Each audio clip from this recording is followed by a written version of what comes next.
Welcome to ABC news bulletin ముందుగా headlines చూద్దాం.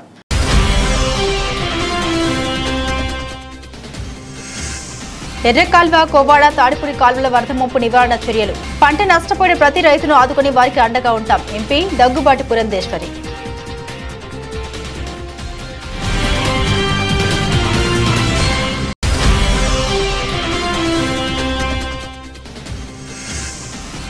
శ్రీ అమ్మఒడి సేవ తరంగిణి సారథ్యంలో 108 ఆలయాల్లో 108 ఉచిత శ్రీనివాస కళ్యాణోత్సవాలు. ఏడాది పాటు నిర్వహణ, దరఖాస్తులకై ఆహ్వానం.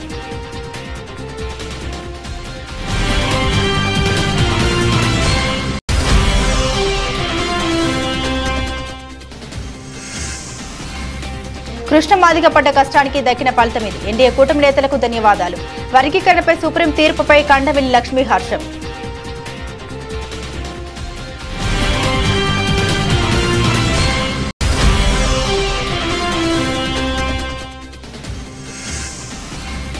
గోదావరి బ్యాక్ డ్రాప్ తో కమిటీ కుర్రోలు. ఈ మూవీ అందరినీ ఆకట్టుకుంటుంది. దర్శకుడు యదువంశీ, నిర్మాత నిహారిక కొణిదెల వెల్లడి.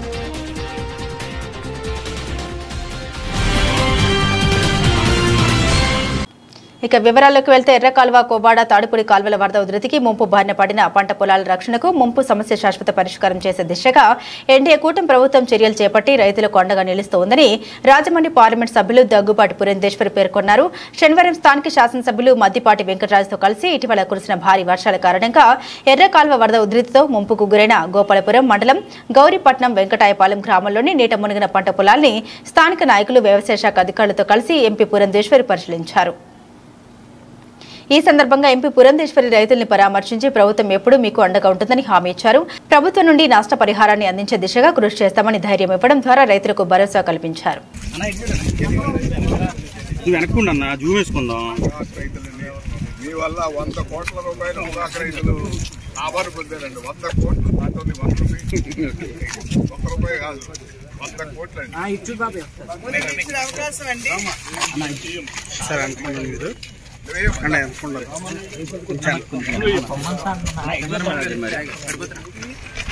మొబైల్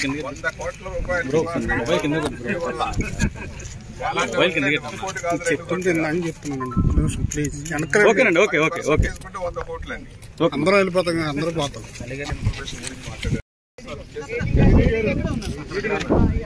ఆ బ్రిడ్జి కూడా చెప్పండి, బాగుంటుంది. అందరూ నేను ఖాళీ చేయించాను, ఆయన కూడా దింపాను. మనకి 396 మంది రైతులు వచ్చారు. 396 మంది వచ్చారు. 396 మనకి 1,60,00,000 మనకి కాంపెన్సేషన్ కింద ఎన్యూమరేషన్ చేసి పంపించారు. ఫసల్ బీమా కింద ఇంకా ఎందుకంటే ఎర్లీ స్టేజ్ కదా మేడం, ఇబ్బంది ఏమైనా ఎర్లీ స్టేజ్. ఇంకోటి ఇబ్బంది ఏమిటంటేనండి, స్టేట్ గవర్నమెంట్ అప్పట్లో స్టేట్ గవర్నమెంట్ ప్రీమియం మేమే కడతామన్నారు. సో రైతులు కట్టుకోవాలి, ఇస్తారు కదా, రైతులు కట్టుకోవాలి. సో ఇవాళ వాళ్ళు ఏం నష్టపోయినా కూడా ఫసల్ బీమా కవర్ చేయాలి. సో ఇప్పుడు ముందు మన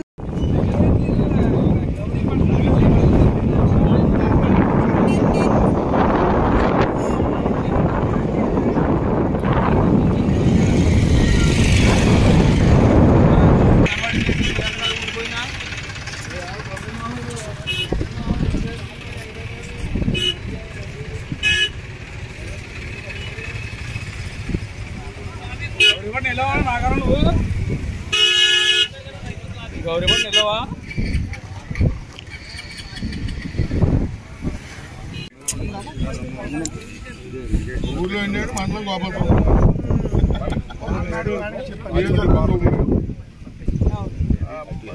ఇస్తారు.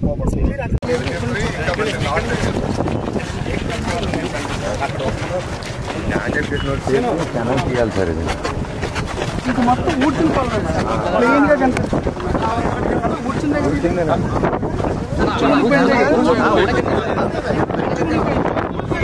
మేకల ముందు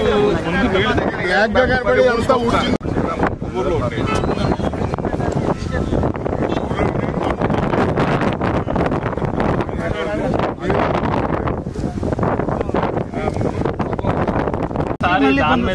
so other than that okay ఇది మనం will work out but other than that ఏమైనా స్టోరేజ్ కెపాసిటీస్ ఏమైనా క్రియేట్ చేసుకుని వాటర్ ని ఏమైనా మనం సేవ్ చేసుకుని అట్లా ఏమైనా అవకాశం ఉందా? చెక్ డ్యామ్ కడితే మేడం వచ్చిన ప్రాబ్లమ్ ఇప్పుడు ఇక్కడ చెక్ డ్యామ్ కట్టామనుకున్నాం ఈ ఏరియా మొత్తం ఇనండేట్ అయిపోతుంది. అంటే మనం చిన్న రిజర్వాయర్ లో ఎక్కడైనా ఫామ్ చేసుకోవాలి చేసుకుంటే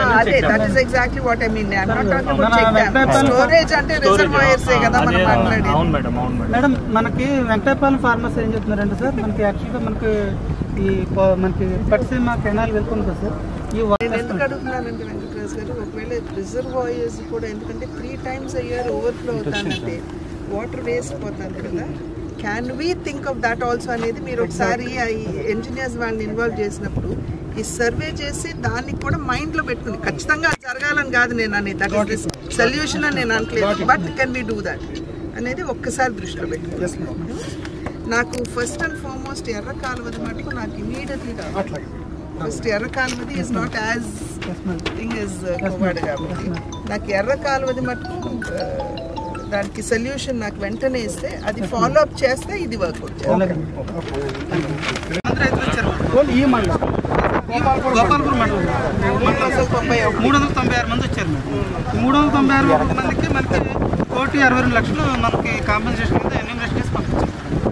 ఫసల్ బీమా కింద ఇంకా మనకి ఎందుకంటే ఎర్లీ స్టేజ్ కదా మేడం. ఇబ్బంది ఏమైనా ఎర్లీ స్టేజ్ ఇంకోటి ఇబ్బంది ఏమైనా స్టేట్ గవర్నమెంట్ సో రైతులు కట్టుకోవాలి. వచ్చినటువంటి తుఫాన్ సందర్భంలో ఏదైతే ముంపుకి గురైందో పంట పొలాలన్నీ కూడా సందర్శించడానికి వాళ్ళ స్థానిక ఎమ్మెల్యే గారు అయినటువంటి వెంకటరాజు గారితో భారతీయ జనతా పార్టీ జిల్లా అధ్యక్షులు అదేవిధంగా మండలాధ్యక్షులు అందరితోటి కూడా ఇవాళ సందర్శనార్థం ఇక్కడికి రావడం జరిగింది. ఏడీ గారు కూడా ఇక్కడే ఉన్నారు. వారితో విషయాలన్నీ కూడా చర్చించడం జరిగింది. ప్రధానంగా అతివృష్టి అయినా అనావృష్టి అయినా మొట్టమొదటిగా వాటి యొక్క దుష్ప్రభావం పడేది రైతాంగం మీద అనేటువంటి విషయం మనందరికీ తెలుసు. అదేవిధంగా మొన్న వచ్చినటువంటి తుఫాన్ వల్ల కూడా మన రైతులు ఎవరైతే ఉన్నారు ఇక్కడ ఉన్నటువంటి 5,000 పైచిలుకు ఎకరాల్లో దగ్గర 2,300 ఎకరాలు ముంపుకి గురయ్యాయి అని చెప్పి ఏడీ గారు ఇచ్చినటువంటి వివరణ. అది మాత్రమే కాకుండా వెంకటరాజు గారు ఇందాక చెప్పినటువంటి విషయం ఏమిటంటే సాధారణంగా ఇప్పుడు 2,300 ఎకరాలు ఇబ్బంది పడినప్పటికీ కూడా ప్రతి సంవత్సరం దగ్గర 5,000 ఎకరాల్లో మనకి ఇబ్బంది కలుగుతుంది అని చెప్పి వారు చెప్పడం జరిగింది. అయితే ఇది ఇప్పుడు తాత్కాలికంగా రైతులకి ఏ విధంగా వారికి కావలసినటువంటి ఉపశమనం ఇవ్వాలో దాని మీద అయితే ఆల్రెడీ ఎమ్మెల్యే గారు దృష్టి పెట్టారు. అధికారులు కూడా దాని మీద దృష్టి పెట్టడం జరిగింది. ఇందాకే అడిగాను వారిని రైతుల యొక్క ఎన్యూమరేషన్ జరిగిందా, ఏ మేరకు నష్టపోయారు, అన్ని విషయాలు కూడా మీరు అంచనా వేశారా అంటే మేము అంచనా వేసామని చెప్పి అధికారులు కూడా చెప్పడం జరిగింది. వెంకటరాజు గారు కూడా దాని మీద దృష్టి పెట్టి వాటిని అధికారుల దృష్టి కూడా తీసుకెళ్లాము అని చెప్పి వారు చెప్పడం జరిగింది. అయితే సాధారణంగా ఇక్కడ ఈ గోపాల్పురం నియోజకవర్గానికి సంబంధించి ఎర్ర కాలువ ఒకటి, కొవ్వాడ ఒకటి, అదేవిధంగా తాడిపూడి ఈ మూడిటి వలన కూడా ప్రతి సంవత్సరం రైతులు కొంచెం ఇబ్బంది ఎదుర్కొనేటువంటి విషయం మనందరికీ తెలుసు. కనుక అంటే ఇప్పుడు తాత్కాలిక ఉపశమనం కలిగించడం మాత్రమే కాకుండా శాశ్వతంగా ఏ రకంగా మనం దీనికి ఒక పరిష్కారం చూడాలి అనేటువంటి అంశం మీద దృష్టి కేంద్రీకరించాలి అని చెప్పి వాళ్ళ నిర్ణయం చేయడం జరిగింది. కనుక నేను స్థానిక ఎమ్మెల్యే గారిని కూడా నేను రిక్వెస్ట్ చేశాను, మీరు ఉన్న పళంగా అంటే ఇప్పుడు వెంటనే మీరు ఎర్ర కాలువకు సంబంధించినటువంటి అంశం ఏదైతే ఉందో దానికి శాశ్వత పరిష్కారం దృష్టిలో పెట్టుకుని దానికి ఒక ప్లాన్ ఆఫ్ యాక్షన్ వేస్తూ ఇక్కడ ఉన్నటువంటి అధికారులని దృష్టిలో కాన్ఫిడెన్స్ లోకి తీసుకుని ఒక డిపిఆర్ తయారు చేయమని చెప్పి రిక్వెస్ట్ చేయడం జరిగింది, అభ్యర్థించడం జరిగింది. ఎందుకంటే దాన్ని తీసుకుని మనం ఒకవేళ మనకి రాష్ట్రంలోనే మనకి నిధుల వెసులుబాటు ఉంటే ఇక్కడే మనం తెచ్చుకోవటం, లేదంటే కేంద్రం నుండి ఏ విధంగా తీసుకురావాలి అనేటువంటి విషయం మీద దృష్టి కేంద్రీకరించి నా సంపూర్ణమైనటువంటి సహకారాన్ని అందిస్తాను అని చెప్పి వారికి తెలియజేయడం జరిగింది. అదే విధంగా శాశ్వత పరిష్కారం ఇందాక ఒక రైతు సోదరుడు కొంచెం బాధతోటి ఇప్పటికిప్పుడు మీరు తాత్కాలిక ఉపశమనం కాదు మాకు శాశ్వత పరిష్కారం ఏమిటి అని చెప్పి వారు వేసినటువంటి ప్రశ్న. కనుక శాశ్వత పరిష్కారం అంటే తాడిపూడి అదే విధంగా కొవ్వాడ కాలువ మీద కూడా ఇప్పుడు కొవ్వాడ చూసినట్లయితే పక్కన అసలు బండులు లేవు, వచ్చినటువంటి నీరు ఏదైతే ఈ ఫ్లడ్స్ లో వస్తాయో అవన్నీ కూడా పొంగి పంట పొలాలని ధ్వంసం చేసేటువంటి పరిస్థితిని మనం ఇప్పుడు ప్రత్యక్షంగా చూసినటువంటి విషయం కనుక ఇటువంటి అంశాలన్నిటి మీద కూడా దృష్టి పెట్టి ఒక శాశ్వతమైనటువంటి పరిష్కారం బండ్లు ఎక్కడ కట్టాలి, ఒకవేళ ఈ నీరు కనుక ఇప్పుడైతే ప్రస్తుతం తీసుకెళ్లి తాటిపూడిలో కలుపుతున్నారు, దాన్ని గోదావరిలో కలపాలా, తాటిపూడిలో కలపాలా, లేకపోతే ఆ వెనక్కి తన్నేటువంటి నీరుని మనం ఏమైనా ఒడిసిపెట్టుకునేటువంటి అవకాశం ఉంటుందా? ఇవన్నీ అంశాలు వీటన్నిటి మీద కూడా దృష్టి పెడుతూ ఒక శాశ్వతమైనటువంటి ఒక డిపిఆర్ని ఇటు కొవ్వాడ కాలువ కావచ్చు, తాడిపూడికి కూడా కావచ్చు, వాటిని ఎమ్మెల్యే గారిని అభ్యర్థించాను. వారు కూడా దీని మీద దృష్టి కేంద్రీకరించి వెంటనే అధికారులతో కూర్చుని నేను దీన్ని తయారు చేస్తానని చెప్పారు. శ్రీ చిన్నజీయర్ స్వామి వారి మంగళ శాసనాలతో శ్రీ అమ్మఒడి సేవా తరంగిణి ఆధ్వర్యంలో శ్రీ అమ్మఒడి సేవా తరంగిణి స్థాపించి 12 వసంతాలు పూర్తయిన సందర్భంగా శ్రీవారి పుష్కర మహోత్సవాల భాగంగా తూర్పు గోదావరి జిల్లా ముఖ్యంగా రాజమహేంద్రవరం అర్బన్ రూరల్ ప్రాంతాల్లో 1 సంవత్సరాల కాలం పాటు 108 ప్రాంతాల్లో 108 ఆలయాల వద్ద 108 ఉచిత శ్రీనివాస కళ్యాణ మహోత్సవాలు చేయాలని సంకల్పించింది. ఈ నేపథ్యంలో స్థానిక గణేష్ చౌక్లోని ప్రెస్ క్లబ్లో శనివారం ఉదయం ఏర్పాటు చేసిన మీడియా సమావేశంలో సేవా తరంగిణి అధ్యక్షులు విజయస్వామి మాట్లాడుతూ 9989032311 8520034741 ఫోన్ నెంబర్లకు కాల్ చేసి దరఖాస్తును పొంది ఆగస్టు 31, 2024వ తేదీలోపు పూర్తి చేసి పంపించాలని సూచించారు. కార్యదర్శి శివస్వామి మాట్లాడుతూ వచ్చిన దరఖాస్తులో ఇప్పటి వరకు శ్రీనివాస కళ్యాణం జరిగినటువంటి వార్డుల్లో గ్రామాల్లో ఉన్న చిన్న దేవాలయాలకు ముందు ప్రాధాన్యత ఇస్తామన్నారు. విశిష్ట అతిథి మాజీ ఎమ్మెల్సీ ఆదిరెడ్డి అప్పారావు మాట్లాడుతూ లోక కళ్యాణం కోసం సేవా తరంగిణి చేపట్టిన ఈ దివ్యమైన 108 కళ్యాణాలకు తమ వంతు సహకారం ఎల్లవేళలా ఉంటుందని తెలిపారు. మన సలహా మండలి సభ్యులు పాలకులు శ్రీనివాసరావు గారు మాట్లాడతారు. ఆ తర్వాత ముత్తంగి బుచ్చిరామయ్య గారు, అదేవిధంగా హారికమ్మ గారు మాట్లాడతారు. విశిష్ట కూడా ఆవిష్కరణ జరుగుతాయి. అధ్యక్షులు మాట్లాడవలసిందిగా అందరికీ నమస్కారం అండి. చెప్పండి. విజయవంతంలో కూడా బ్రహ్మాండంగా విజయవంతం అవుతుంది. అలాగే ఈ రోజున మా కుటుంబం మీద, అలాగే నిర్వాహకుల మీద, ఈ రాజమండ్రి ప్రజల మీద, మా నాయకులు చంద్రబాబు అందరికీ కూడా ఆ భగవంతుని యొక్క కృప ఉండాలని కోరుకుంటూ సెలవు.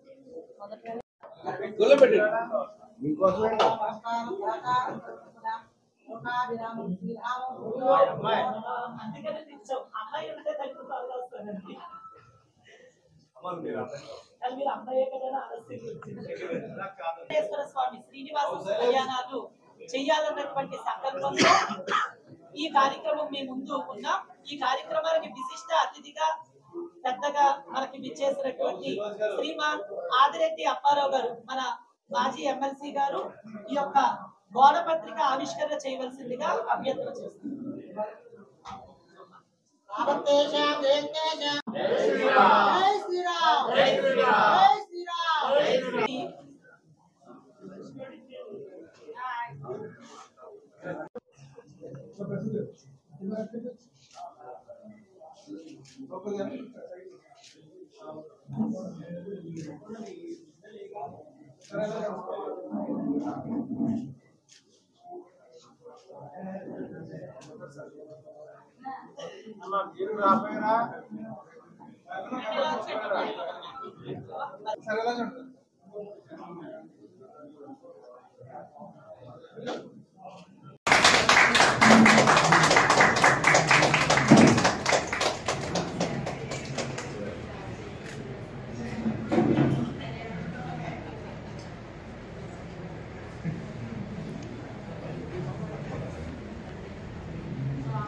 ముత్తంగి బుచ్చిరామయ్య గారిని ఒకసారి పట్టుకోండి,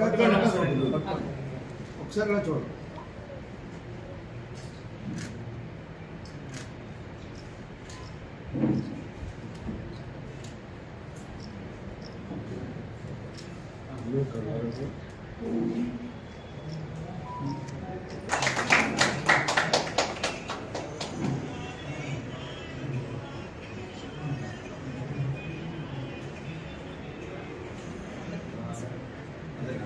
మా 8 విభాగాల్లో ప్రాకృత వర్గని ఉందండి. అందుకోసం ప్లాస్టిక్ ని అవాయిడ్ చేయాలనే ఉద్దేశంతో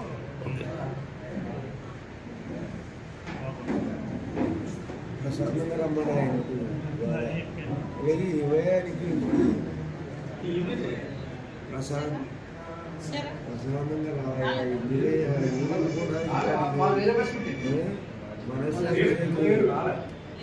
నూట 8 ఉచిత కళ్యాణ మహోత్సవాలు చేయాలనేటువంటి విషయాన్ని సంకల్పించడం జరిగింది.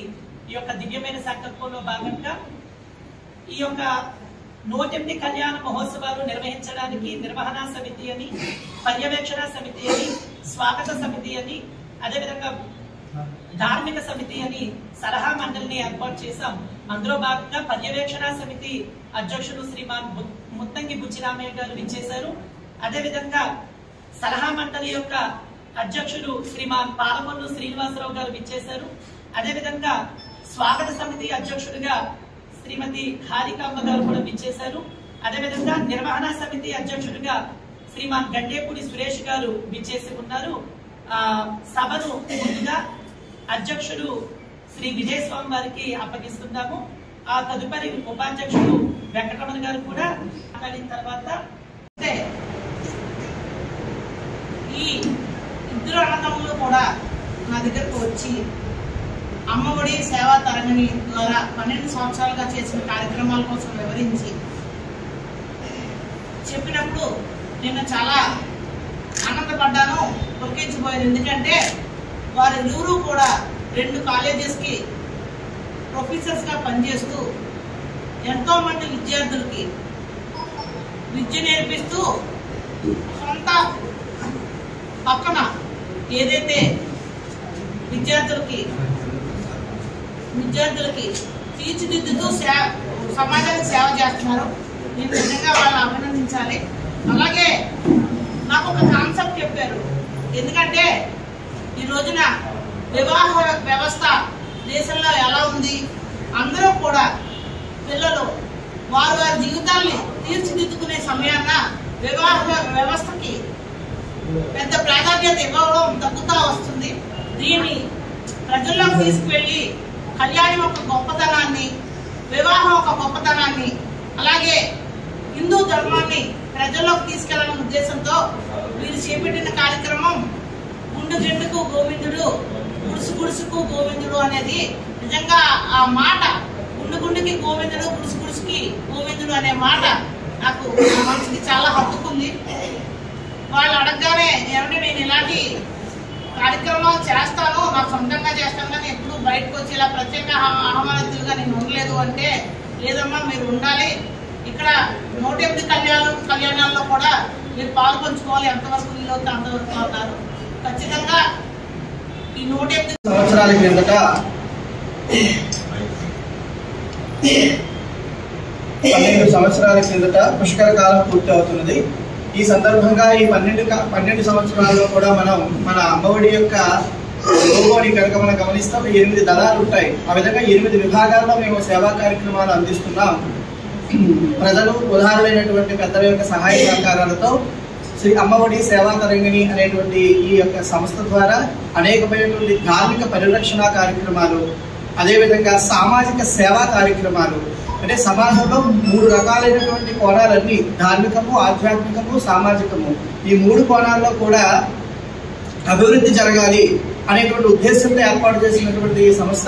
అందులో భాగంగా 8 విభాగాల్లో మేము పనిచేస్తూ ఆరోగ్య సూత్రాల ప్రచారంలో కానివ్వండి, అదేవిధంగా మెడికల్ క్యాంపుల నిర్వహణలో కానివ్వండి, అదేవిధంగా విద్యార్థులకి సహాయ సహకారాలు అందించడంలో కానివ్వండి, ధార్మిక కార్యక్రమాలు జరపడంలో కానివ్వండి, అదేవిధంగా యువకులకు సంబంధించిన కార్యక్రమాల నిర్వహణ, ఈ విధంగా 8 గో సంరక్షణ, ప్రకృతి పరిరక్షణ అంటూ ప్రాకృతవర్ధిని, వివేకవర్ధిని, అదేవిధంగా ఉత్సవవర్ధిని అంటూ ఇలా 8 రకాలైనటువంటి సేవా కార్యక్రమాలు చేస్తున్నాం.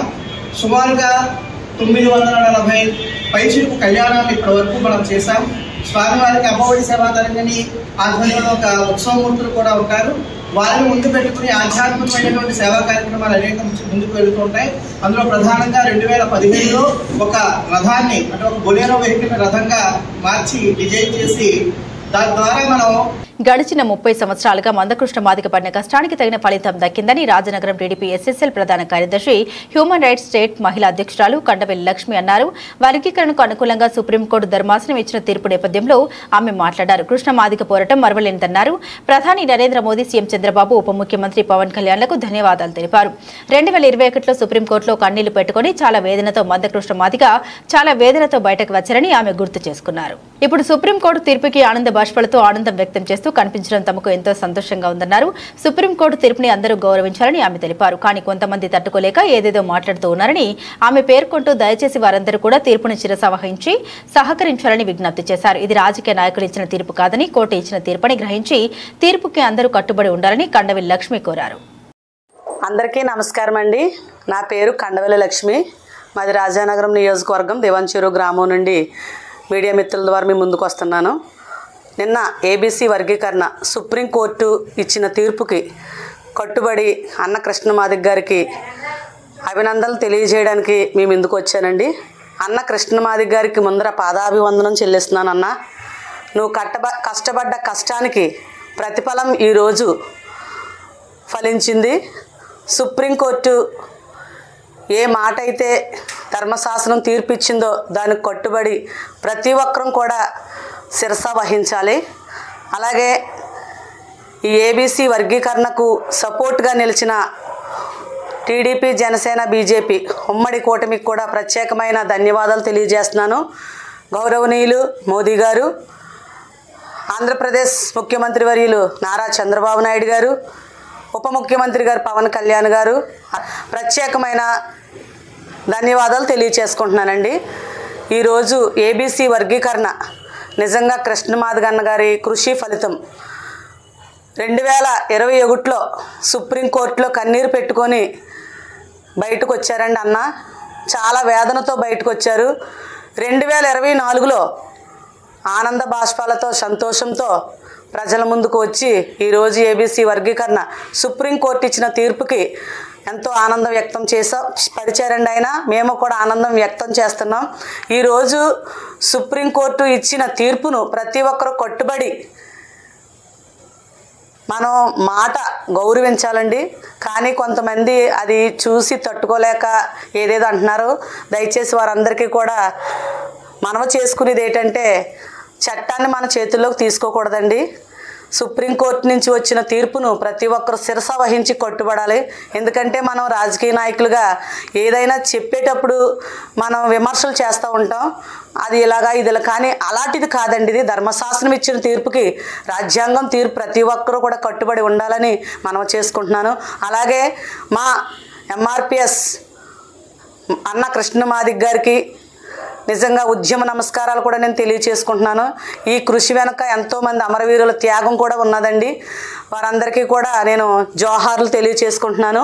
ఎందుకంటే అన్న కృష్ణ మాదిగ గారిని ఎంతోమంది విమర్శించారండి. ఎన్నో ఇబ్బందులకు గురయ్యారు, డబ్బు కమ్ముడైపోతారు, అలాగే ఎన్నో విమర్శలు వచ్చినాయి. కానీ అవన్నిటిని తట్టుకొని ఈరోజు నాయకుడుకున్న నాయక లక్షణాలతో నిలబడి ధైర్యంగా, దమ్ముగా త్యాగం చేసి ఈరోజు ఏబీసీ వర్గీకరణకు తన వంతు కృషి చేసి ఈరోజు ఏబీసీ వర్గీకరణకు నిన్నటి దినాన్ని సుప్రీంకోర్టు ఇచ్చిన తీర్పుతో మేమందరం కూడా ఎంతో సంతోషంగా రాత్రి పండగ కూడా చేసుకున్నామండి. మేము నిజంగా చాలా సంతోషంగా ఉన్నాం.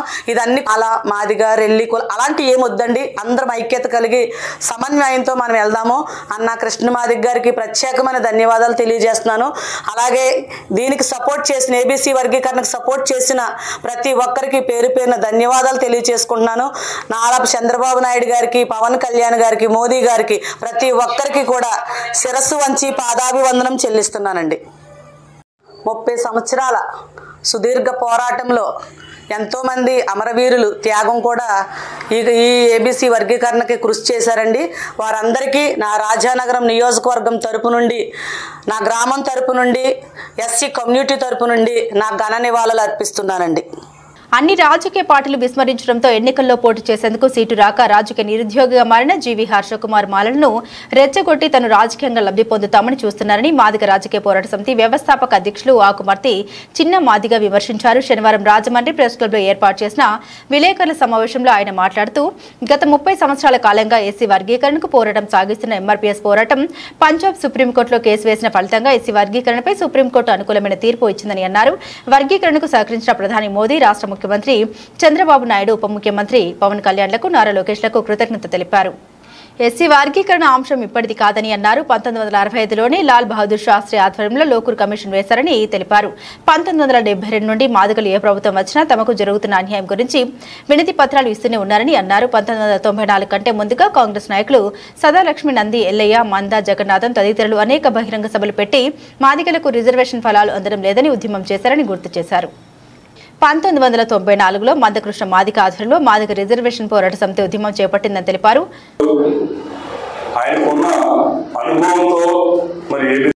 తీర్మానం చేసి రాష్ట్రపతి కేఆర్ నారాయణ గారి ద్వారా భద్రత కల్పించడం ఆనాటి చంద్రబాబు నాయుడు గారు ముఖ్యమంత్రిగా ఉన్నప్పుడు జరిగిందని చెప్పి, ఇది ఆయన ఉన్నప్పుడే జరిగింది.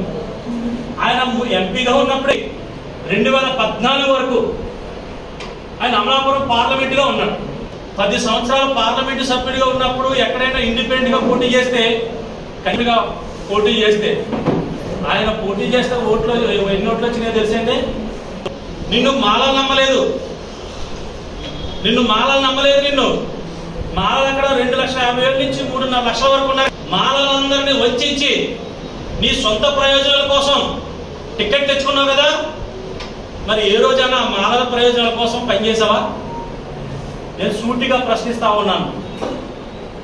ఆయన నిరుద్యోగుల తయారవి ఎక్కడన్నా చూడండి, శవం కనపడితే గెత్త వాలిపోతాం. దామాషా ప్రకారం ఎవరికి రావాల్సిన వాళ్ళకి పంచండి. మేము పంచుకోలేకపోతున్నాం, ఎందుకంటే వెనకబడిపోతున్నాం. తీసుకుపోతున్నారు, మేము అలాగే ఉంటున్నాం.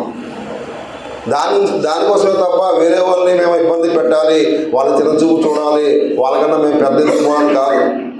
దీని తర్వాత మన రాజమండ్రిలో ఉన్న నాయకుడు యశ్ కుమార్ గారు ప్రెస్ మీట్ పెట్టారు. ఆయన 10 సంవత్సరాలు 2 సార్లు ఎంపీగా చేశారు. నేను తెలంగాణలో కాంగ్రెస్ నాయకుడు రేవంత్ రెడ్డి గారు ప్రప్రదంగా వర్గీకరణ తీర్మానం అనుకూలంగా చేసి ఆమోదం తెలిపారు. కాంగ్రెస్లో ఉంటే నేను కాంగ్రెస్లో కూడా ఉండను, బయటకు వచ్చేస్తానని చెప్పారు యశ్ కుమార్ గారు. మిమ్మల్ని ఎవరనుకున్నారు సార్? ఏ పార్టీ లేక దిక్కు లేక మీరు వెళ్ళి మళ్ళీ కాంగ్రెస్లో జాయిన్ అయ్యారు. ఆ రోజు కాకినాడలో స్వయానా చంద్రబాబు నాయుడు గారిని కాలు కొట్టిన సంగతి మీకు తెలియదా? అప్పుడు గుర్తు రాలేదా సార్? మాకు కింద ఉండబడే మాల చిన్న లీడర్లు కానీ మాలలు కానీ మాకు ఎటువంటి వ్యతిరేకం కాదు. మాలలు మా అన్నదమ్ములు వర్గీకరణ చేసుకోండి అని చెప్పి స్వయానా డాక్టర్ బాబాసాహెబ్ అంబేద్కర్ మనవడు గారు కూడా వర్గీకరణ మద్దతు ఇచ్చారు కదా. అదే రకంగా గద్దర్ గారు కూడా వర్గీకరణ మద్దతు ఇచ్చారు కదా. మరి అంతా మానలే కదా వర్గీకరణకు మద్దతు ఇచ్చినప్పుడు. అదే రకంగా ఈయనకి ఎవరైతే యశ్ కుమార్ గారు ఉన్నారో నేను హెచ్చరిక చేయట్లేదు, విజ్ఞప్తి చేస్తా ఉన్నాను. మీకు ఏ మాత్రం రాజ్యాంగం మీద కానీ డాక్టర్ బాబాసాహెబ్ అంబేద్కర్ గారి మీద కానీ న్యాయ వ్యవస్థ మీద కానీ నమ్మకం ఉంటే న్యాయ పోరాటం చేయండి.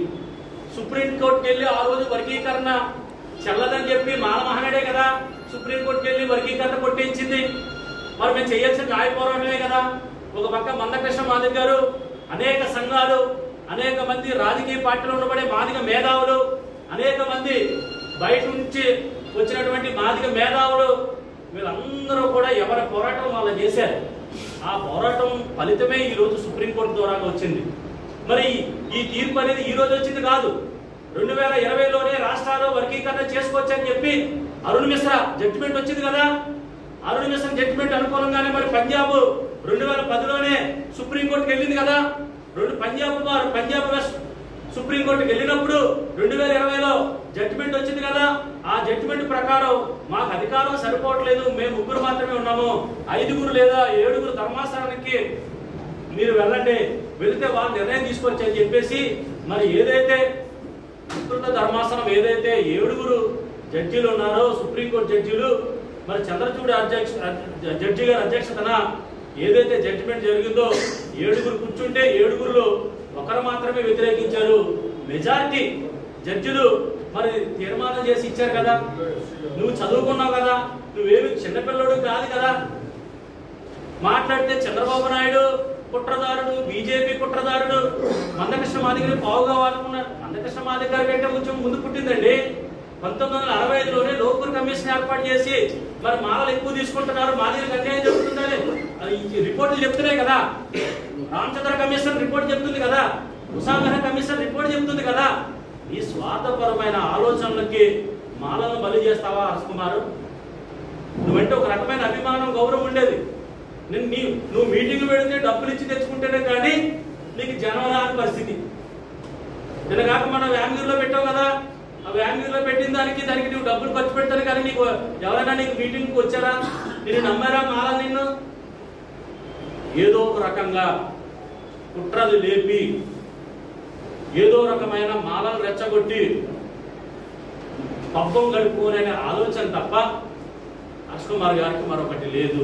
దయచేసి మా మాల మిత్రులను, మాల సోదరులను, మాల అన్నలను, మాల తమ్ముళ్లను ఎన్నాళ్ళు జరిగిపోయింది ఏదో జరిగిపోయింది. మనం ఇప్పుడు కలిసి రాజ్యాధికార పోరాటం చేద్దాం రండి. హర్ష్ కుమార్ గారికి సూటిగా ప్రశ్నిస్తా ఉన్నాను, నీకు దమ్ముంటే నువ్వు అంబేద్కర్ వాదువు కదా, వర్గీకరణ వ్యతిరేకించే అంబేద్కర్ మేధావులంతా కూడా ఒకటే సూటిగా ప్రశ్నిస్తున్నాను. ఇప్పటి వరకు స్వాతంత్రం వచ్చిన తర్వాత ఇప్పటి వరకు మాలల్లో ఎంతమంది ఉద్యోగులు ఉన్నారు, మాదిగల్లో ఎంతమంది ఉద్యోగులు ఉన్నారు? రిజర్వేషన్లు ఉపయోగించుకుని మాల విద్యార్థులు ఎన్ని సీట్లు కాలేజీల్లో లబ్ధి పొందారు? మాదిగలకు ఎన్ని అవకాశాలు ఇచ్చారు? మాదిగ ఉపకులాలకు ఎన్ని అవకాశాలు ఇచ్చారు? ఈ 2 రాష్ట్ర ప్రభుత్వాలు నువ్వు డిమాండ్ చేయగలవా? నిన్ను సూటిగా ప్రశ్నిస్తా ఉన్నాను హర్ష్ కుమార్ గారు. నీకు ఏమాత్రం చిత్తశుద్ధి ఉన్నా, ఏమాత్రం ఇది ఉన్నా, ఈ తూర్పుగోదావరి జిల్లాలోనే నువ్వు మాట్లాడితే మాల మాదిగని కలిసి ఉండాలంటున్నావు కదా. మరి ఏ రోజన్నా మాదిగకి ఒక సీటు ఇవ్వమని నువ్వు డిమాండ్ చేసావా? ఏ రోజన్నా మీరు మాలలే కదా ఎంపీగా ఉండి అన్ని అవకాశాలు తీసుకున్నారు రాజకీయ రిజర్వేషన్లు, మరి మాదిగలకు ఒక అవకాశం ఇవ్వని చెప్పి ఏ రోజైనా డిమాండ్ చేసావా? మాదిగలు నీకు సీట్లు లేమో, సీట్లు ఇస్తే ఓట్లు వేయాలి, మాదిగలంతా నీ వెనక తిరగాలి, మాలలకి మరి వారికి ఇచ్చి అవకాశాలు వారికి ఇచ్చి మాదిగలకు అన్యాయం జరుగుతుంది కాబట్టి మాదిగలు కూడా అన్ని సమానంగా పంచుకోండి అని చెప్పి అత్యున్నత న్యాయస్థానం అవకాశం ఇస్తే దాన్ని వ్యతిరేకించి సుప్రీంకోర్టు తీర్పుని వ్యతిరేకిస్తావా? నీకు న్యాయ వ్యవస్థ మీద నమ్మకం ఉందా? న్యాయ వ్యవస్థను ఎవరు ఏర్పాటు చేశారు? డాక్టర్ బాబాసాహెబ్ అంబేద్కర్ కదా. మరి డాక్టర్ బాబాసాహెబ్ అంబేద్కర్ నువ్వు వ్యతిరేకించినట్టే కదా. లేదా చెప్పు, మాకు మాలకు ఒకరికే రిజర్వేషన్లు ఇవ్వండి, మాదిగ కులాలకి మీరు ఎవరో తీసుకోకండి అని ఒక స్టేట్మెంట్. మేమంతా కూడా మేము ఏదో దేశం వెళ్ళిపోతాం, లేదా మాకు 15% అంతా మేమంతా మేమే తీసుకుంటాం, మీరు ఎక్కడికన్నా పోండి అని చెప్పండి. ఈ భారతదేశంలో పుట్టిన ప్రతి ఒక్కడికి హక్కులు తీసుకునే స్వేచ్ఛ డాక్టర్ బాబాసాహెబ్ అంబేద్కర్ గారు కల్పించారు మాకు. ఆ అంబేద్కర్ గారు కల్పించిన హక్కులనే మేము అడుగుతా ఉన్నాం. ఏ మాత్రం రెచ్చగొట్టే వ్యాఖ్యలు చేసిన చంద్రబాబు నాయుడు గారు కానీ, ప్రధానమంత్రి గారిని కానీ ఒక్క మాట కానీ అంటే ఈ నాలిక చీరేస్తాం, జాగ్రత్తగా ఉండమని ఈ మీడియా ద్వారా హెచ్చరిక చేస్తా ఉన్నాను. నేను మీకు ఇంకోటి చెప్తా ఉన్నాను, చంద్రబాబు నాయుడు గారికి ముందే ఫిబ్రవరి 20నే తీర్పు తెలుసంట, అందుకునే పబ్లిక్ గా వచ్చి ఆయన వర్గీకరణకి సపోర్ట్ చేసేసాడంట. అంటే వీళ్ళకేమో సుప్రీంకోర్టు వర్గీకరణ కొట్టేస్తేనేమో న్యాయ వ్యవస్థ బతుకుందంట, వర్గీకరణకు మరి అనేక కమిషన్లు వేసి అనేక వాదనలు వినిపించి అనేక సమస్యలు తెలుసుకుని అనేక రిపోర్టుల ద్వారా నివేదికలు తెప్పించుకుని సుమారు 15,000 పేజీల నివేదికలు తయారు చేసి ఆ నివేదికల ద్వారా జరిగిన అన్యాయాన్ని సరిదిద్దాలని సుప్రీంకోర్టు సరిచేస్తేనట అది తీర్పు వ్యతిరేకం. మేము తీర్పుకి మరి ఆ రోజు వచ్చినప్పుడు మేము ఎప్పుడు తీర్పు వ్యతిరేకమని మేము చెప్పలేదే. మేము న్యాయ పోరాటం చేసాం, బయటకు వచ్చి మా కష్టాలు చెప్పుకున్నాం, మా వేదనలు చెప్పుకున్నాం, అంతే తప్ప నీలాంటి కుట్రపూరితమైన ఆలోచన చేసి మాదిగల్ని రెచ్చగొట్టే పరిస్థితి చేయబాకని చెప్పేసి హర్ష్ కుమార్ గారికి విజ్ఞప్తి చేస్తా ఉన్నాను. మేము మాలవ సభను అడ్డుకో, మాలవని ప్రేమిస్తాం, మాలవని ప్రేమిస్తాం, అడ్డుకోం. అన్ని వర్గాలను అలరించే రీతిలో అన్ని హంగులతో Committee Kurrollu movie Godavari backdrop తో తెరకెక్కించినట్లు నిహారిక కొణిదల ప్రొడక్షన్స్ అధినేత నటి నిహారిక, చిత్ర దర్శకుడు యదువంశి తెలిపారు. ఈ మూవీలో అందరూ కొత్త వాళ్ళను పరిచయం చేయడం ద్వారా అనుకున్న నటన రాబట్టామని తెలిపారు. ఈ చిత్రం తప్పనిసరిగా విజయవంతమవుతుందని ఆశిస్తున్నట్టు తెలిపారు. సందీప్, సరోజ్, తేజస్వీరావు, ప్రసాద్ బెహరా, త్రినాథ్ వర్మ, టీనా, శ్రావ్య, యశ్వంత్ పెండ్యాల, ఈశ్వర్, రాచిరాజు, రాధ్య, సురేష్ తదితరులతో సహా 11 మంది నూతన నటీనటులు నటించిన కమిటీ కుర్రోలు మూవీ ఈ నెల 9న వరల్డ్ వైడ్ థియేటర్ సందడి చేయనుంది. ఈ నేపథ్యంలో ప్రమోషన్ వర్క్ లో భాగంగా చిత్ర బృందం రాజమహేంద్రవరం వీచేసింది. కొణిదెల పద్మజ ఈ మూవీని నిర్వహించారు. ఈ సందర్భంగా స్థానిక హోటల్ చిల్డ్రాన్లో ఏర్పాటు చేసిన మీడియా సమావేశంలో దర్శకుడు యదువంశి మాట్లాడుతూ రైటర్ గా పనిచేసిన తాను ఈ చిత్రం ద్వారా దర్శకుడిగా పరిచయం అవుతున్నందుకు ఆనందంగా ఉందన్నారు.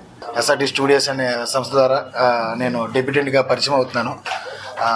మా సినిమా పేరు మీ అందరికీ తెలుసు, కమిటీ కుర్రోళ్ళు. ఇదిగోండి మా కుర్రోళ్ళు అందరూ మీ వెనకే ఉన్నారు. అన్ని కమిటీలు అండి, అన్ని కమిటీలు మన ఊర్లో జరిగే జాతరల దగ్గర నుంచి ఎలక్షన్ల వరకు ఊర్లో జరిగే ప్రతిదానికి ఉండే కమిటీ కుర్రోళ్ళు ఎలా ఉంటారో మా కమిటీ కుర్రోళ్ళ సినిమాలో అన్నీ చూపించబోతున్నాం.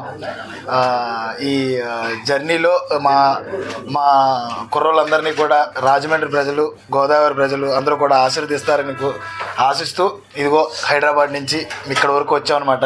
మీ ఆశీస్సులు మా కుర్రోళ్ళకి, మా పింక్ ఎలిఫెంట్ పిక్చర్స్కి, మా సినిమా మీద ఉండాలని ప్రగాఢంగా ఆశిస్తున్నాను అనమాట. అవునండి, ఫస్ట్ సినిమా అండి, డెబ్యూటెంట్. నన్ను పరిచయం చేస్తుంది నిహారిక గారు and pink elephant pictures, SRT studios. లేదు సార్, నేను రైటర్గా పనిచేసాను కానీ నోటబుల్గా ఏం చేయలేదు సార్. డైరెక్ట్గా ఫస్ట్ సినిమా ఇదేనండి. మా ఫ్రెండ్స్ ఒక 15 మంది 20 మంది ఉండేలో మరి అంతమంది పెట్టుకుంటే ఒప్పుకోలేదన్నమాట మా ప్రొడ్యూసర్ గారు. అందుకనే 11 మందితో సరిపెట్టుకున్నాను. ఇదంతా కూడా 11 మంది మధ్య జరిగే, ఇది క్రికెట్కి సంబంధించింది ఏం కాదు సార్. 11 మందికి సంబంధించి వాళ్ళ ఊర్లో జరిగే 30 ఏళ్ళ జీవితం అనమాట. ఆ జీవితంలో మనకి ట్రైలర్లో మీరు చూసినట్టయితే 12 సంవత్సరాలకు వచ్చే జాతర మీరు చూసే ఉంటారు. ఇది నిడదవోలు పక్కన మన పురుషత్తుపల్లి గ్రామం, మా అమ్మమ్మ గారి ఊరు. నేను అక్కడే బరింకలమ్మ వారి జాతరని ఇన్స్పిరేషన్గా తీసుకుని రాసుకున్న కథ అనమాట. 12 సంవత్సరాలకు ఒకసారి జరిగే జాతరలో బలిచేట అని మీరు మనం ఇక్కడ రెగ్యులర్గా వింటాం, బలిచేట అని చెప్పేసి. దాన్ని బేస్ చేసుకుని 3 జాతరల మధ్యలో జరిగిన వీళ్ళ లైఫ్లో జరిగే సంఘటనల ఆధారంగా తీసుకున్నాను అనమాట. అతనే ఒక సెంటిమెంట్ సార్, దాంట్లో లవ్ ఏం లేదు, మొత్తం ఫ్రెండ్షిప్ బేస్డ్ సార్. ఈ 11 కుర్రోళ్ళ మధ్యలో ఉన్న స్నేహానికి సంబంధించిందే సార్ కదంతా. ఈ చుట్టుపక్కలే సార్ మొత్తం. ఇప్పుడు అమలాపురంలో మొత్తం మ్యాక్సిమం అమలాపురంలో చేశాను సార్. అమలాపురంలో ముమ్మడివరం ఆ చుట్టుపక్కల చేశాను, పీ గన్నవరం. పడతారండి మా హీరోయిన్ గారు తేజేశ్వరరావు గారు కూడా అలాగే ఆడిషన్కి వచ్చారు. చాలా మంచి నటి. మీ రాజమండ్రి మరో మంచి హీరోయిన్ని, మంచి యాక్టర్స్ని అనిపిస్తుంది. Thank you. బట్ కమిటీ కుర్రోళ్ళు అన్న సినిమా యదువంశి గారు నాకు ఫస్ట్ నరేట్ చేసినప్పుడే నేను ఇలాంటి కథ వినిన తర్వాత దీంతో నేను అసోసియేట్ అయి ఉండాలని చాలా గట్టిగా కోరుకున్నాను. చాలామంది చేతులు మారి 3 సంవత్సరాలుగా నా దగ్గరికి వచ్చింది కథే నన్ను కోరుకుంది అని నేను బిలీవ్ చేస్తాను as a producer. So I'm very grateful. నాకు ఇంత మంచి టీం వచ్చింది. ఈ 11 మంది ఎంత హార్డ్ వర్క్ చేశారంటే అది నేను ఇప్పటి వరకు చూడలేదు, అంత హార్డ్ వర్కింగ్ యంగ్స్టర్స్ని. అండ్ యదువంశి గారు ఆయనదే ఫస్ట్ సినిమా కాదు ఇది, నాది కూడా as a producer, as a feature film producer first cinema. So మీ అందరు ఆశీస్సులు ఉంటాయని కోరుకుంటున్నాను. Thank you so much. ప్రస్తుతానికి కమిటీ కుర్రోళ్ళు రిలీజ్ అయ్యేంత వరకు ఏం ప్రాజెక్ట్స్ అనుకోలేదు సార్. బట్ రిలీజ్ అయిన తర్వాత ఐ విల్ లుకింగ్ ఫర్ కొన్ని ప్రాజెక్ట్స్. నిజంగా సెట్ అయ్యే, అంటే మా ఫ్యామిలీలో ఎవరికైనా వాళ్ళకి సెట్ అయ్యే ఒక కథ నా దాకా వచ్చి నేను తీయగలుగుతాను అన్న నమ్మకం నాకు కుదిరితే కనుక డెఫినెట్గా తీస్తాను. డైరెక్షన్ చేసే ఆలోచన లేదండి. మమ్మల్ని అందరూ డైరెక్ట్ చేసింది మేడం జీవితంలో. ఆల్రెడీ ఒక సినిమా సైన్ చేశానండి, అది దాని న్యూస్ బయటకు వస్తుంది. నవంబర్ డిసెంబర్లో షూట్కి వెళ్తున్నాం. మేము అదే పింక్ ఎలిఫెంట్ పిక్చర్స్తో ఇంతకుముందు మేము వెబ్ సిరీస్లే చేస్తున్నాము, కానీ first time feature film. Yaduvanshi గారు చెప్పిన కథ నిహారిక గారికి బాగా నచ్చి ఈ కొత్త కుర్రాళ్ళతోటి మేము సినిమా చేయడం జరిగింది. ఆల్మోస్ట్ మేము ఒక 2 months పాటు ఈ అమలాపురం చుట్టుపక్కలే కొండ కుదురు అలాంటి ఊర్లో, గోదావరి పక్క చిన్న ఊర్లోనే మేము ఎక్కువ షూటింగ్ చేయడం జరిగింది. రెగ్యులర్గా రాజమండ్రి నుంచే మోస్ట్ ఆఫ్ ద ఆర్టిస్ట్ కూడా ఎక్కువ రాజమండ్రి చుట్టుపక్కల నుంచే వచ్చి మా సినిమాలో యాక్ట్ చేశారు. ఆడిషన్స్ కూడా మేము చిన్నపిల్లల నుంచి ఎక్కువ ఆడిషన్స్ కూడా ఇటుపక్క, ఎందుకంటే ప్యూర్గా గోదావరి చుట్టుపక్కల వాళ్ళతోనే చేయాలని చెప్పి వంశీ గారు ముందు నుంచి అనుకున్నారు. ఈ కథ డిమాండ్ అలాగే చేసింది, ఈ చుట్టుపక్కల కథ కాబట్టి ఇక్కడ వాళ్ళే ఆర్టిస్టులు కూడా కావాలనుకున్నారు. అది విధంగా డబ్బింగ్ కూడా మేము ఫస్ట్ టైం రాజమండ్రిలో డబ్బింగ్ కూడా చెప్పించాం. మోస్ట్ ఆఫ్ ది ఆర్టిస్టులతోటి జరిగింది. ఇక్కడ కూడా ఆల్రెడీ ఎక్కడో యాక్ట్ చేసిన వాళ్ళని తీసుకొచ్చాం అనుకుంటున్నారు, బట్ అందరూ ఇదే ఫస్ట్ సినిమా. బట్ అందరూ కూడా చాలా బాగా యాక్ట్ చేశారు. ఈ సినిమా ఈ మంత్ ఆగస్ట్ 9వ తారీఖున రిలీజ్ అవుతుందండి. మీరు ఈ ఉభయ గోదావరి జిల్లాలో మీ ప్రెస్ ద్వారా బాగా తెలియజేసి కొంచెం సినిమాకి మంచి ప్రమోషన్ ఇవ్వాలని కోరుకుంటున్నాను. Thank you. Thank you so much ఇక్కడ అందరికి వచ్చినందుకు. అండ్ సో సారీ కొంచెం డిలే అయింది. And firstly I'd like to thank director sir, Vamshi sir and Niharika ma'am నాకు ఈ ఆపర్చునిటీ ఇచ్చినందుకు. డెఫినెట్లీ మీ అందరూ ఆగస్ట్ 9th కమిటీ కుర్రోళ్ళు చూసి మమ్మల్ని మీ ఆశీస్సులు మాకు ఇస్తారని కోరుకుంటున్నాను. Thank you so much. చాలా హ్యాపీగా ఉందండి. యాక్చువల్లీ నేను గోదావరి అమ్మాయిని, సో గోదావరి బ్యాక్డ్రాప్లో సినిమా, నా ఫస్ట్ సినిమా చేయడం నాకు చాలా హ్యాపీగా అనిపిస్తుంది. నేర్చుకోవడం అంటే నేను షార్ట్ ఫిల్మ్స్ చేస్తూ వచ్చాను నా ఇంటర్ నుంచి, సో అలా లైక్ దట్. ఏదండి, నా పేరు తేజస్వీరావు అండి. యా. కమిటీ కుర్రాలు అనే సినిమాలో పెద్దోడు అనే ఒక క్యారెక్టర్ చేశానండి. ఈ కమిటీ కుర్రాలు అందులో నేను కొంచెం పెద్దవాడిని, ఊర్లో ఉండిపోయి మిగతా ఫ్రెండ్స్ కోసం ఎదురు చూసే ఒక క్యారెక్టర్. అది కొంచెం అమాయకంగా ఉండే క్యారెక్టర్, ప్యూర్ సోల్ ఆ క్యారెక్టర్లో ఉంటుందండి. అండ్ చాలామంది వాళ్ళు చూసుకునే ఒక క్యారెక్టర్ మా పెద్దోడు character. And thank you so much. ఈ మూవీలో నేను శివ అనే రోల్ చేశాను. అది ఈ పంచాయతీ ఎలక్షన్స్లో కొంచెం లీడర్ టైప్ రోల్ ఉంటుంది. 2 డిఫరెన్స్లు ఉంటాయి నా క్యారెక్టర్లో. 18 years ఉండే మెచ్యూరిటీ అండ్ 30 yearsకి వచ్చే కొంచెం రెస్పాన్సిబుల్గా ఉంటుంది ఉన్న వాళ్ళందరిలో. నేను ఇంతవరకు మా ప్రొడ్యూసర్ కానీ డైరెక్టర్ గారు కానీ ఎవరికి థ్యాంక్ యూ చెప్పుకోలే. రిలీజ్ వరకు సేవ్ చేద్దాం అన్నా. బట్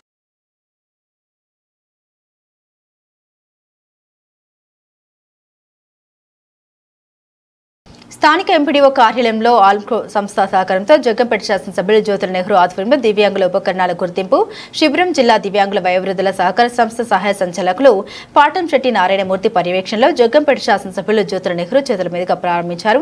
ఈ శిబిరంలో దివ్యాంగులకు అవసరమైన బ్యాటరీ ట్రైసైకిల్స్, అంకకర్రలు, శ్రవణ యంత్రాలు, కృత్రిమ కాళ్లు తదితర ఉపకరణాలు, ఆర్టీసీ బస్ పాసులు, మెడికల్ క్యాంపు నిర్వహించారు. క్యాంపులో పాల్గొన్న దివ్యాంగులు అందరికీ భోజన సదుపాయం కల్పించారు. ఈ సందర్భంగా ఎమ్మెల్యే జ్యోతుల నెహ్రూ మాట్లాడారు. నియోజకవర్గంలోని సామాజిక సేవా దృక్పథంతో రాష్ట్రంలోని అన్ని రకాల దివ్యాంగులకు చేయూతనివ్వాలనే సంకల్పంతో మా ప్రభుత్వం అధికారంలోకి వచ్చిన వెంటనే 3,000 రూపాయలను పెన్షన్ 6,000 రూపాయలకు పెంచేయడమే కాకుండా మంచంపై ఉన్నవారికి 10,000 100% వికలాంగత్వం ఉన్నవారికి 15,000 కూడా అందించడం జరిగిందని ఈరోజు దివ్యాంగుల ఉపకరణాల నిమిత్తం జగ్గంపేట మండల పరిషత్ కార్యాలయంలో శిబిరం ఏర్పాటు చేసి వారికి కావలసిన ఉపకరణాలు బ్యాటరీ ట్రైసైకిళ్లు, శ్రవణ యంత్రాలు, కృత్రిమ కాళ్లు వంటి దివ్యాంగులకు ఉపయోగపడే ఉపకరణాలు అందించేందుకు ఈ కార్యక్రమం తీసుకున్నామని, వీరందరికీ తగిన పరీక్ష చేసి వారికి కావలసిన ఉపకరణాన్ని కేంద్ర రాష్ట్ర ప్రభుత్వాల సహకారంతో తొందరలోనే వారికి అందించే విధంగా చర్యలు తీసుకుంటామని తెలియజేశారు.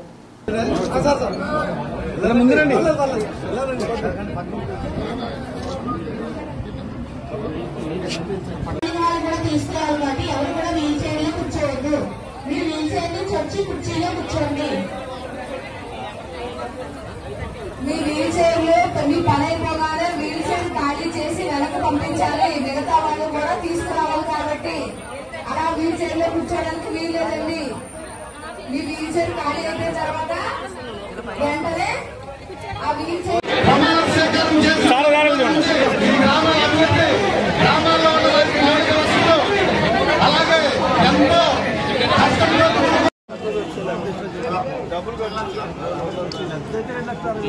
ఎందుకు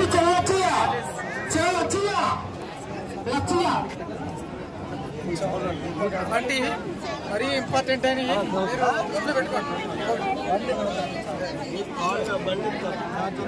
సార్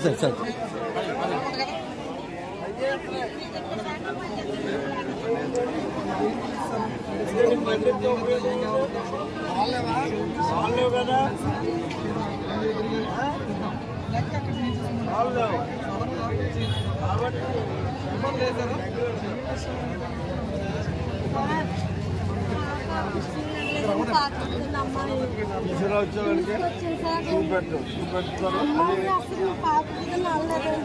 తీసుకుని చేతులు కింద చేతులు బాగండి అన్ని చేయాలండి.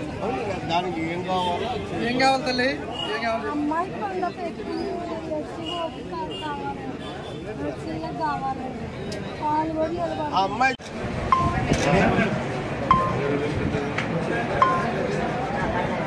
రెడీ గారు వచ్చినా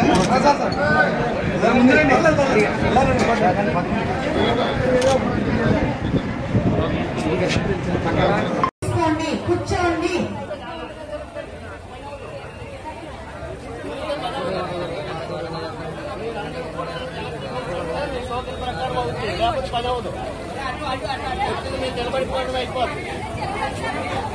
వీల్ చైర్ వాళ్ళు వీల్ చైర్ వచ్చి కుర్చీలో కూర్చుని మళ్ళీ వెంటనే వీల్ చైర్. సామాజిక సేవా దృక్పథంతో ఎవరైతే ఈ రాష్ట్రంలో వికలాంగులు ఉన్నారు, అంటే మానసిక వికలాంగులు కానీ, అలాగే వివిధ రకాలైనటువంటి కళ్ళు లేని వాళ్ళు కానీ, కాళ్ళు లేని వాళ్ళు కానీ, పుట్టుకతో కదలిక లేనటువంటి వాళ్ళు కానీ ఉన్నటువంటి వికలాంగులకు అందరికీ కూడా చేయూతనివ్వాలి అని చెప్పి మా ప్రభుత్వం వచ్చిన వెంటనే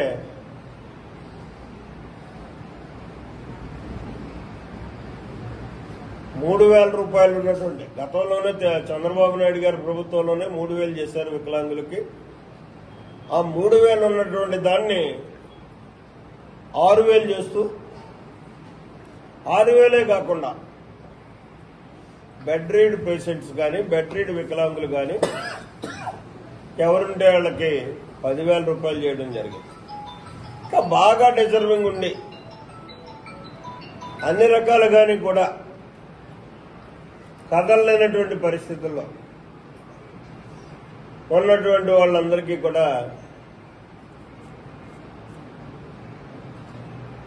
₹15,000 కూడా ఇచ్చే సందర్భం. అందుకోసం అయ్యే కాకుండా వివిధ రకాలైనటువంటి పరికరాలు ఇవాళ కేంద్ర రాష్ట్ర ప్రభుత్వాల యొక్క సమైక్యతతో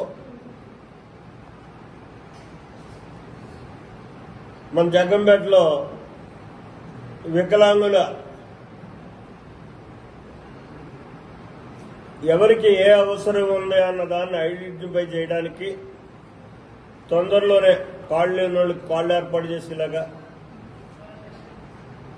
అలాగే నడవలేనటువంటి అవకాశం ఉన్న వాళ్ళకి బ్యాటరీ సైకిల్ కానీ, లేకపోతే బ్యాటరీ చైర్స్ కానీ, బ్యాటరీ మామూలు చైర్స్ కానీ వాళ్ళ యొక్క అవసరానికి అనుగుణంగా అన్నిటినీ ఎక్కువగా ఇయర్ ఫోన్స్ చెవిటి వాళ్ళందరికీ, చెవిటి మోగ వాళ్ళందరికీ కూడా షూటబుల్ అయ్యేటటువంటి ఇయర్ ఫోన్స్ ఇచ్చేటటువంటి అవసరానికి కానీ అన్ని పంపిణీ చేసేటటువంటి పరిస్థితుల కోసం వాళ్ళ మన జగ్గంపేట మండలాఫీసులో యావత్ జగ్గంపేట నియోజకవర్గం 4 మండలాల నుంచి కూడా వాళ్ళు రావడం జరిగింది. వాళ్ళందరికీ కూడా తగిన పరీక్షలు చేస్తున్నారు. ఆ పరీక్షల్లో వచ్చినటువంటి రిపోర్టులను బట్టి ఆయా అవసరాలకు అనుగుణంగా వాళ్ళకి ఆ సామాగ్రిని తొందరలోనే కేంద్ర రాష్ట్ర ప్రభుత్వాల యొక్క సమన్వయంతో ఈ కార్యక్రమాన్ని అందివ్వడం జరుగుతుంది. వాళ్ళందరికీ కూడా ఆ సామాగ్రిని ఇవ్వడం జరుగుతుంది. ఇది సామాజిక దృక్పథంతో పనిచేసేటటువంటి ప్రభుత్వం చేసేటటువంటి చర్యలు. దీనికి మా వంతు బాధ్యతగా ఇవాళ ఎవరైతే వికలాంగులకి తో వచ్చినటువంటి సహాయకారులకి చంద్రబాబు నాయుడికి మోసం చేయడం కొత్తేమీ కాదని తాను ఇచ్చిన హామీలన్నీ తుంగలోకి తొక్కి పథకాలను వితరణదారులకు ఇస్తున్నారని మాజీ ఎంపీ మాజీ భరత్ రామ్ అధికార టీడీపీని దుయ్యబట్టారు. రాజమండ్రిలో స్థానిక మార్గాని ఎస్టేట్స్ లో జరిగిన విలేకరుల సమావేశంలో ఆయన మాట్లాడారు. వరద సహాయక చర్యలు చేపట్టడంలో అధికార తెలుగుదేశం పార్టీ పూర్తిగా వైఫల్యం చెందిందని ఆరోపించారు. పునరావాసం సహాయక చర్యల్లో పూర్తిగా వైఫల్యం చెందారని, గతంలో ఎప్పుడూ ఇటువంటి పరిస్థితి లేదని, వరద బాధితులు కలెక్టర్ నిలదీసే పరిస్థితులు దాపురించాయన్నారు. 28 లక్షల అవుట్ ఫ్లో వచ్చినప్పుడే వైఎస్ఆర్ ప్రభుత్వం ఆదుకుందని అన్నారు. వీఆర్ పురం వద్ద లైఫ్ జాకెట్ లేక ఒకరు చనిపోవడం దురదృష్టకరమన్నారు. వరద బాధితులకు రేషన్ నగదు వంటి సేవలు పూర్తి స్థాయిలో అందించారని, గతంలో తమ ప్రభుత్వం వాలంటరీ వ్యవస్థ ద్వారా సమర్థవంతంగా వరద బాధితులకు ప్రభుత్వం తరపున సేవలు అందించేవారన్నారు. వాలంటీర్లకు చంద్రబాబు 10,000 ఇస్తారని, ఏకంగా వాలంటీర్ని తొలగించారని, కనీసం నిరుద్యోగ భృతి అయినా ఇవ్వాలని కోరారు. రోజులు 2 నెలల పాటు వాళ్ళు డైలీ కూలీకి వెళ్ళే వాళ్ళంతా కూడా ఉపాధి కోల్పోయి, ఏదైతే రహదారులతో ఈ వరద రావడం వలన ప్రత్యేకించి ఏజెన్సీ ప్రాంతాలు, మనకి ఈ ప్రాంతాలు చూసినట్టయితే కోనవరం కానీ, దేవీపట్నం ప్రాంతం కానీ, ఇవన్నీ కూడా చూస్తే పోలవరం ప్రాజెక్టు స్టార్ట్ అయిన తర్వాత మొత్తం బ్యాక్ వాటర్స్ అంతా కూడా ఈ ప్రాంతాలకు రావడం వలన పూర్తి స్థాయిగా ఇవన్నీ కూడా ఈ ప్రాంతాలకు రావడానికి మొత్తం అంతా కూడా వరదలో చిక్కుకుపోయిన సందర్భాలు. నాకు ఒక్కటి అర్థం కాని అంశం ఏంటంటే, వీళ్ళు తెలుగుదేశం పార్టీ ఎమ్మెల్యేలు కానీ మంత్రులు కానీ కేవలం ఫోటోలకు వచ్చి వెళ్ళిపోయిన సందర్భాలు. నేను కొన్ని ప్రాంతాల్లో చూపించడం జరిగితే, ఎక్కడైనా వరద బాధితులు మాకు సహాయం అందట్లేదు అని చెప్పేసి కలెక్టర్ని నేరుగా నిలదీసిన సందర్భాలు, సబ్ కలెక్టర్ని నేరుగా నిలదీసిన సందర్భాలు కూడా ఇక్కడ చూపించడం కూడా జరుగుతుంది. ఎందుచేతనంటే, ఇప్పుడు దాకా నాకు తెలిసి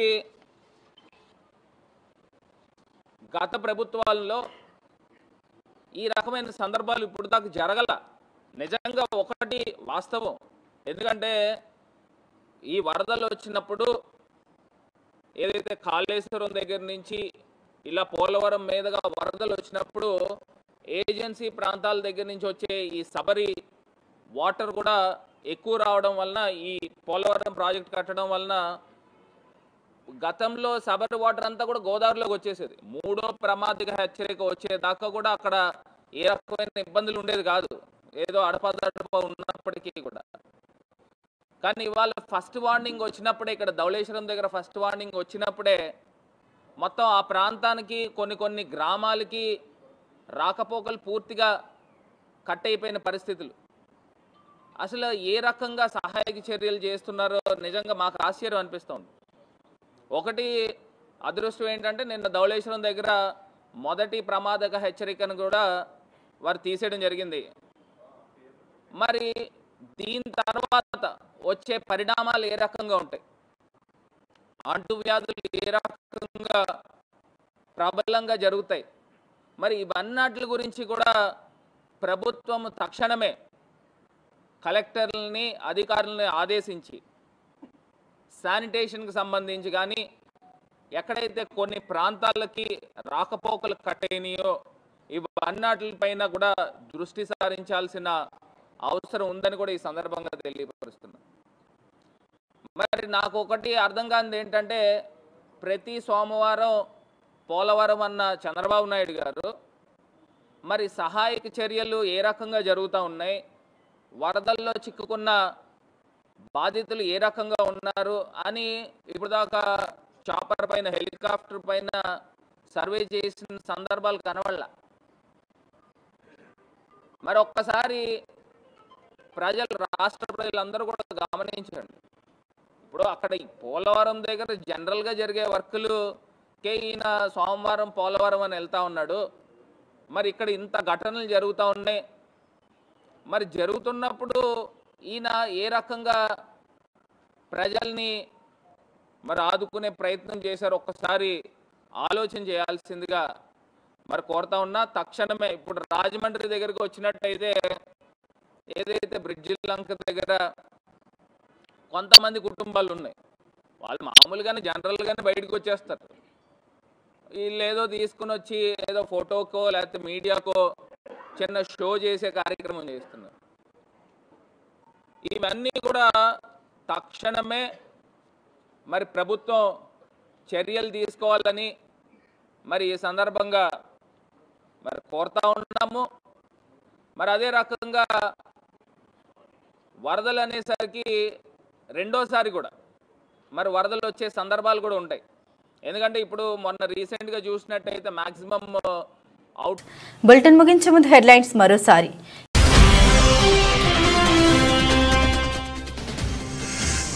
ఎర్రకాల్వ, కోవాడ, తాడిపూడి కాల్వల వరద ముంపు నివారణ చర్యలు. పంట నష్టపోయిన ప్రతి రైతును ఆదుకుని వారికి అండగా ఉంటాం. ఎంపీ దగ్గుబాటి పురంధేశ్వరి.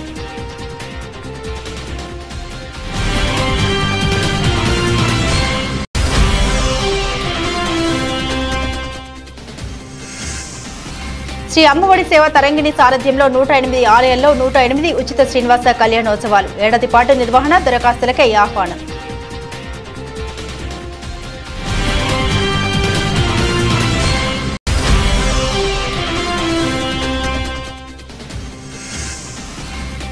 కృష్ణ మాదిగ పడ్డ కష్టానికి దక్కిన ఫలితం ఇది. ఎన్డీఏ కూటమి నేతలకు ధన్యవాదాలు. వర్గీకరణపై సుప్రీం తీర్పుపై కండవిల్లి లక్ష్మీ హర్షం.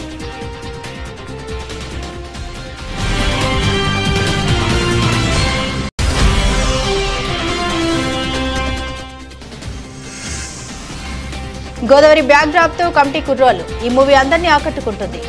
దర్శకుడు యదువంశీ, నిర్మాత నిహారిక కొణితెల వెల్లడి.